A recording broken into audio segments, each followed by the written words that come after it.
और इसी तरह करते हैं दिल्ली का, जहां पर वित्त मंत्री निर्मला सीतारमण प्रेस कॉन्फ्रेंस कर रही हैं। क्या कुछ कह रही हैं, आइए सुनते हैं। For students and in school and colleges, every aspect of education, and bringing in that dimension which is so critical for health, daycare, cancer centers, and making sure more medical seats are available. These are kind of things with which I'm trying to highlight. The approach in this budget has been pointed on areas which definitely need immediate intervention, outlays, and action along with the states. So Viksit Bharat is not just being described. I've given you also what we mean by Viksit Bharat, or what is it that we expect to achieve for Viksit Bharat. So this budget actually has given you several things on which you can understand how this economy is being planned to take forward a route towards Viksit Bharat. Secretaries have joined me. All of them would also come in to explain or answer and give clarity and so on. But one thing which I certainly would like to highlight is responding to the voice of the people, which is what Prime Minister Modi is known for in his administration. It's a very responsive government. And as a result, the income tax simplification, which I announced in July, is already completed in its works, and we shall bring the bill in the next week. So the income tax simplification, about which in July budget I have gone in detail to say, the work is completed within 6 months is what I said. Within 6 months we brought the bill. It will be coming into the parliament next week.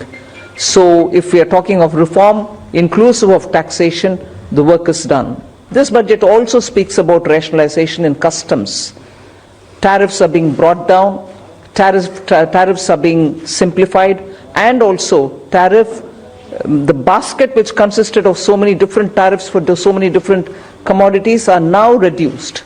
8 were taken off earlier, 8 has been taken off now. So whatever remains now, 7 I think remains, and that is all about India's tariff picture. So the usual narrative which goes on, saying is India being too heavy on tariffs? No, you find that we've drastically reduced and also simplified. So this budget has so many things for all of us to talk about.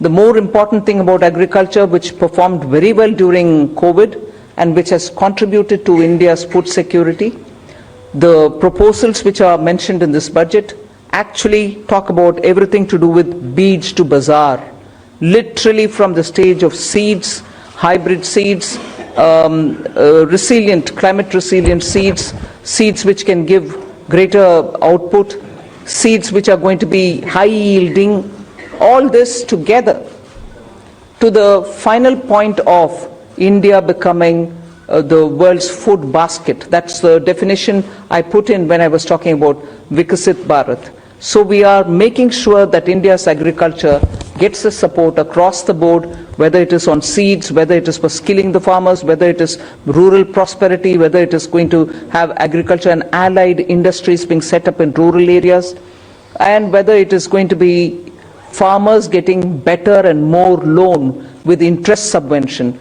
Not just farmers, fishermen, and also dairy, meaning animal husbandry. So the picture for rural development and the picture for supporting agriculture is across the board, and that has been narrated. The second thing which I would want to highlight is the continued emphasis that we're giving since vote on account budget, July budget, and now on the MSMEs. Whether it is giving them sovereign guaranteed loan, whether it is support during COVID, whether the definition being changed now for better, more inclusive growth in MSMEs, access to bank credit. So MSMEs have also been given greater emphasis. Together with this, I'd like to highlight the point that energy security has had greater attention in this budget. We've highlighted in July budget how even pump storage will have greater attention. Solar and wind and renewable energy has also been taking consistently good importance in our budgets. This time we are talking about the small modular reactors. have also announced that there shall be 2 amendments, one to the Atomic Energy Act and the other one for the civil liability. All of this is going to help us attain energy security. Insurance sector's FDI limits have been enhanced. That is another important announcement. I'll end my opening statement with 2 things. There is no reduction in the public spending on capital expenditure. Let's put that up front. We continue to place emphasis on the multiplier effect that capital expenditure done by government has shown, has sustained us. We continue on that. And with all this, our fiscal prudence has aligned itself to the glide path that we announced in 2020-21. So we've kept ourselves in alignment. Fiscal prudence has been maintained.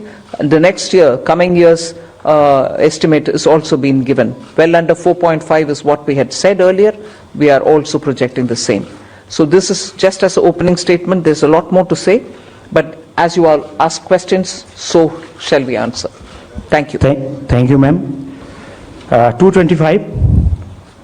225. Mic, please.